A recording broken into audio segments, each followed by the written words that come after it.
जय भीम, नमो बुद्धाय। मैं राहुल सागर आपके लिए लेकर आया हूँ क्लास 10 का एक टॉपिक, हाइट्स एंड डिस्टेंस। ठीक है, इसका क्वेश्चन है। क्वेश्चन क्या है? क्वेश्चन कह रहा है कि the 2 points A and B are on the same side of a tower and it's the same straight line with its base। ठीक है, एक टावर के 2 पॉइंट हैं, ए और बी सेम साइड है और स्ट्रेट लाइन पर है with its base. The angles of the depression of these points from the top of the tower are 60 and 45 respectively. मतलब द एंगल ऑफ डिप्रेशंस मतलब नीचे की तरफ जो क्या होता है, डिप्रेशंस क्या होता है, डिप्रेशंस ये होता है डिप्रेशंस। ठीक है, मतलब नीचे की तरफ एंगल आ रहा है, वो डिप्रेशन एंगल कहलाता है। ठीक है, if the height of the tower is 15 metre find the distance between the points. मतलब दोनों पॉइंट्स की डिस्टेंस को हमें फाइंड आउट करना है। तो सबसे पहले जो इसका जो एक लैंग्वेज है वो समझनी पड़ेगी। अब देखिए, अगर आप यहाँ पढ़ोगे the 2 points A and B are on the same side of a tower. Tower क्या होता है? वर्टिकल होता है। समझना वाली बात को, टावर वर्टिकल होता है, हमने टावर मान लिया इसको, ये हमारा टावर है। ठीक है, ये हमारा टावर है। अब वो बोल रहा है कि in the same straight line. अब सबसे पहली वाली बात तो ये है कि अगर हम जैसे यहाँ पे पढ़े same side of a tower, same tower की सेम साइड का मतलब या तो वो इस तरफ होगा या वो इस तरफ होगा। समझना वाली बात को, लेकिन ये गलत हो जाएगा अगर हम इस तरफ बनाएंगे या इस तरफ बनाएंगे। समझना वाली बात को। अब वो बोल रहा है in the same straight line, लेकिन वो देखो ये भी बोल रहा है कि स्ट्रेट लाइन है। अब ये तो स्ट्रेट लाइन है नहीं, ये तो रिलेटिवली कर्व्ड है। ठीक है, विद इट्स बेस। तो अगर हम इसको अगर हम ऐसे बनाएं तो ये गलत हो जाएगा। क्यों? क्योंकि ये कर्व्ड लाइन है, ये कर्व्ड लाइन है और स्ट्रेट लाइन है तो ऐसी होगी या ऐसी होगी। तो सेम साइड का मतलब इस तरफ या इस तरफ नहीं है। सेम साइड का मतलब क्या है देखो, मैं इसको रब कर देता हूँ। पहले इसका बेस बनाते हैं हम टावर का। ठीक है, और टावर खड़ा कर लेते हैं अपना। ये टावर हो गया, ये हो गया टावर का बेस। समझना वाली बात को। अब 2 पॉइंट बोल रहा है, अब 2 पॉइंट स्ट्रेट लाइन पर है, मतलब इस टावर पे तो हो नहीं सकते। ऐसे खींचेंगे वो कर्व हो जाएगी, तो ये स्ट्रेट लाइन हो गई, ये है स्ट्रेट लाइन इसकी। और वो क्या बोल रहा है? With its base. तो ये टावर का बेस भी ऑब्वियसली ये टावर बेस है, ये टावर बेस है। ठीक है, ये टावर बेस है ना ये। तो पॉइंट क्या बन जाएंगे? पॉइंट, एक पॉइंट यहाँ बन जाएगा और एक पॉइंट यहाँ बन जाएगा, पॉइंट ए और पॉइंट बी। ठीक है, ये हो गया हमारा टावर, ये हो गया हमारा टावर। अब समझना तुम,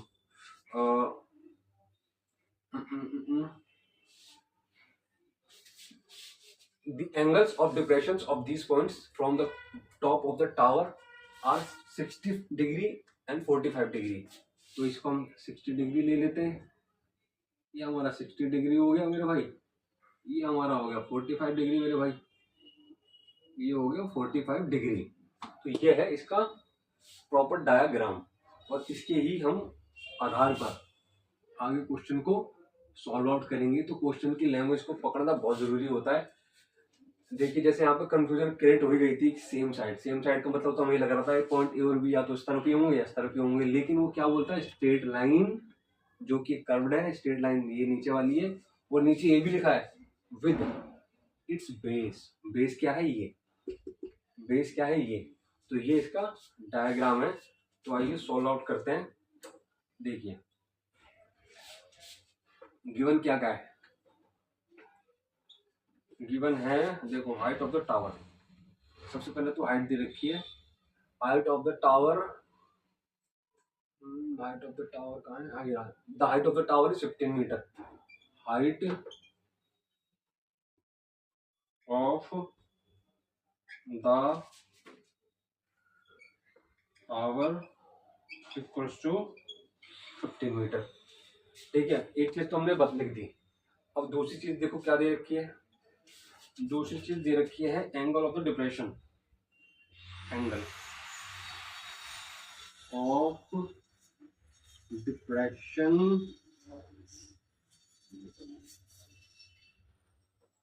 to the point A. Point A पर डिप्रेशन कितना आ रखा है, 60 डिग्री आ रखा है, तो मैं इसको यहाँ 60 डिग्री एंगल लिख देता हूँ चाहे, ठीक है। तो angle of depression to the point A, depression angle क्या है, ए 60 है। इसी तरीके से angle of depression, angle of depression to the point B, to the point B is equal to 45। कितना है, 45 है, 45 डिग्री एंगल, ठीक है। एंगल ऑफ डिप्रेशन क्या है, पॉइंट बी की तरफ 45 डिग्री है, ठीक है। एक ये हो गया। अब देखो distance from tower, distance from tower base to A. अब देखो डिस्टेंस फ्रॉम टावर, ये टावर है तो इसका डिस्टेंस क्या है, मतलब इसकी दूरी क्या है पॉइंट ए की तरफ तक, हम इसको क्या मान लेते हैं, एक्स मान लेते हैं, ठीक है। एक्स मान लिया। अब डिस्टेंस फ्रॉम टावर, इसी तरीके से distance from tower base to B is equal to y, इसको हम वाई मान लेते हैं। इस डिस्टेंस को एक्स मान लिया, इस डिस्टेंस को हमने वाई मान लिया, ठीक है। ये हमने 5 पॉइंट लिख दिए हैं जो डायग्राम में हमने बनाए, वो हमने एक्सप्लेन कर दिए हैं, ठीक है। अब उसके बाद क्या होता है, उसके बाद हम वही ट्रिग्नोमेट्री फॉर्म को यूज करेंगे, और ट्रिग्नोमेट्रिकल फॉर्म जो होगी उसके आधार पर हम इसका जो डिस्टेंस है इन दोनों पॉइंट की उसको फाइंड आउट कर लेंगे। तो आइए हम आगे बढ़ते हैं यूजिंग ट्रिग्नोमेट्री। देखो हम यूज कर रहे हैं ट्रिग्नोमेट्री को, यूजिंग ट्रिग्नोमेट्री, ठीक है। हमें ट्रिग्नोमेट्री यूज करनी है। अब ट्रिग्नोमेट्री क्या है, अब देखिए for the point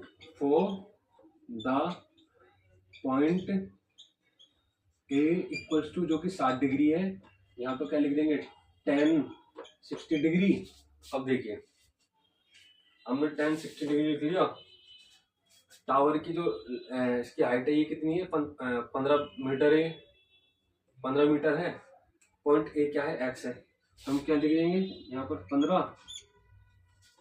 upon x, ठीक है। ये हमने क्वेश्चन बना दिया। अब हम इसके आगे सॉल्व आउट करेंगे। जैसे मान के चलिए 10 60 की वैल्यू कितनी होती है, 10 60 की वैल्यू होती है √3 इक्वल्स टू, यहाँ पर x ले जाएंगे, यहाँ 15 आ जाएगा, ठीक है। समझना, ये आ गया।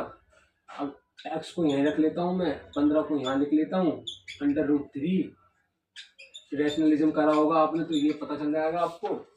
ये क्या बन जाएगा 15 √3, ये 3 बन जाएगा, इसको कट कर देंगे 5, तो क्या आ गया 15 √3। तो ये क्या, ये किसकी वैल्यू आ गई, ये आ गई द वैल्यू ऑफ x, ये वैल्यू ऑफ x आ गई। वैल्यू ऑफ x मतलब distance from the tower to point A आ गई। अब इसी तरीके से distance from the tower to the point B, इस तरीके से हम फाइंड आउट कर लेंगे, ठीक है। तो y की वैल्यू को फाइंड आउट करेंगे। तो मैं छोटा सा यहाँ पर डायग्राम बना देता हूँ, उसको देख के बाद में इसको रब करेंगे, फिर हम y के लिए फाइंड आउट करेंगे। आप इसका स्क्रीनशॉट ले लो। तो जो इस टाइप के क्वेश्चंस होते हैं ये बहुत ही डिफिकल्ट तो नहीं बोलूँगा, काफ़ी नॉर्मल है। बस आपको जो चार्ट होता है ट्रिग्नोमेट्री का, sine cos tan cosec sec और कॉट वाला, वो आपको उसकी वैल्यू फाइंड आउट होनी चाहिए, मतलब पता होनी चाहिए। सीधे वैल्यू रखो और अपना इसको उससे डिवाइड कर देते हैं, height upon height divided by जो उसकी डिस्टेंस है, आगे जो वैल्यू होगी उसको फाइंड आउट कर दो। नॉर्मली ज़्यादा डिफिकल्ट क्वेश्चन ये है भी नहीं। तो आइए इस तरीके से मैं इसको यहाँ बना देता हूँ फटाफट। ठीक है, ये ऐसे ऐसे था, ये है, ठीक है, ये एक्स की दूरी है, ये वाई है, ये ए पॉइंट है, ये बी है, ये 60 है, ये 45 है, ठीक है, ये टावर है, ठीक है, ये है। मैं इसको रब कर देता हूँ और इसके बाद हम वाई की वैल्यू को फाइंड करेंगे। तो इस तरीके से क्वेश्चन करने में आपको मजा भी आएगा। बस आपको कुछ नहीं करना, सिर्फ प्रैक्टिस करते रहेंगे। प्रैक्टिस करते करते आपको खुद का हाथ बैठ जाएगा, वैल्यू याद हो जाएंगी, फॉर्मूला याद कर लेना। ठीक है, मेहनत वाला सब्जेक्ट है, मेहनत करनी पड़ेगी। अगर आप सोच रहे हो कि नहीं मैथ से बच जाओगे, तो जिस चीज से आप बचने की कोशिश करोगे वो उतनी सामने आगे आएगी। ठीक है, तो जब सामने करना तो भैया अभी कर लो। ठीक है, ये हमने कर लिया। ठीक है, अब इस तरीके से हम यहाँ पर आ जाते हैं। ठीक है, for the point B, for the point B equals to 45 degree angle, ये रहा। ठीक है, इसी तरीके से सॉल्व आउट कर देंगे। ये एक्स की वैल्यू हमें फाइंड आउट हो चुकी है, वाई की फाइंड आउट कर रहे हैं। तो इसके बाद हम क्या लिखेंगे, 10 45 degree equals to 15 upon y. 15 upon y हो गया। इसकी वैल्यू क्या होती है, इसकी वैल्यू 1 होती है, यहाँ वाई उठा के ले आएंगे 15, तो वाई इक्वल्स टू क्या हो गया, 15 हो गया। तो एक्स की वैल्यू कितनी आ गई, 5√3, और ये वाई की वैल्यू कितनी आ गई, वाई की वैल्यू आ गई 15। तो अगर आपको पता हो तो डिस्टेंस कैसे फाइंड आउट करते हैं, distance between A and B, distance between A and B. ठीक है, क्या है, y माइनस एक्स, ये y कितना है, y है 15, ये कितना है 5√3। अब देखिए 15 को तुम 15 लिख लेंगे नॉर्मली। अब इसकी वैल्यू फाइंड आउट कर देते हैं हम। इसकी वैल्यू क्या होती है अंडर रूट की, 1.732 होती है नॉर्मली, आपको पता होगा 1.732। 5 को वो कर रहे हैं, इसकी वैल्यू फाइंड आउट करनी है। आइए करते हैं। ये 1 2 3 4, 1 2 3 4, 1 2 3 4, 5 दूनी 10, हासिल का 1, 5 से 15 1 16, 5 से 35 और 1 36, 5 1 5 और 3 8, ये रहा भाई, ये आ गया 8 6 6 0 0 0 0, 1 2 3 4 5 6, 6 के बाद पॉइंट लगा देंगे, 1 2 3 4 5 6, तो ये आ गया 8.66 आ गया। ठीक है, 8.66, इसको लेस कर देंगे। आइए 15 को लेस कर देते हैं 8.66 से, यहाँ 4 बन जाएगा, यहाँ 3 बचेगा, 4 बचा, तो यहाँ पर आ गया 6, तो कितना आ गया 6.34, ये आ गया 6.34 मीटर। ठीक है, तो ये क्या दूरी है इसकी, point A to B, from point A to point B. तो हम लिख देंगे 10 इस प्रकार, the distance between point A and B is 6.34 metre. ठीक है, तो ए और पॉइंट के बी की जो दूरी है बीच की, वो कितनी है, 6.34 मीटर। तो इस तरीके के क्वेश्चन थे। तो क्वेश्चन की लैंग्वेज पकड़ना बहुत जरूरी है। अगर आप क्वेश्चन शुरू में गलत कर दोगे, एक बार डायग्राम बन गया आपका, तो फिर तो ये ज़्यादा डिफिकल्ट क्वेश्चन है नहीं। और टावर टाइप के क्वेश्चन आते हैं, तो आप इनको प्रैक्टिस करते रहिए, मेहनत करते रहिए, और स्क्रीनशॉट ले लेना, वीडियो को बार बार रोक के देखना, रिवाइंड करके देखना, पॉज करके देखना, और वीडियो को शेयर जरूर कर देना। चैनल को सब्सक्राइब कर देना, वीडियो को लाइक कमेंट कर देना, और जो भी कोई दिक्कत हो तो कमेंट कर सकते हैं। मैं कोशिश करता हूँ कि स्टेप बाय स्टेप आपको बहुत आसान तरीके से समझा सकूँ, और मेरी कोशिश यही रहती है कि अच्छे से अच्छा रिजल्ट आए आपका। आप भी मेहनत कीजिए, मैं भी मेहनत कर रहा हूँ। समर्थन बना के रखिए, सब्सक्राइबर बेस को बढ़ाइए, सब्सक्राइबर बेस बढ़ेगा उतना ज़्यादा मज़ा आएगा काम करके। और कोशिश कीजिए जो आप मतलब आपके अगल बगल के जो आपके विद्यार्थी होंगे, सह विद्यार्थी, उनके साथ मिल बैठ के प्रॉब्लम सॉल्व आउट कीजिए, प्रैक्टिस कीजिए, मज़ा आएगा प्रैक्टिस करने में। और इसी के साथ जय भीम, नमो बुद्धाय।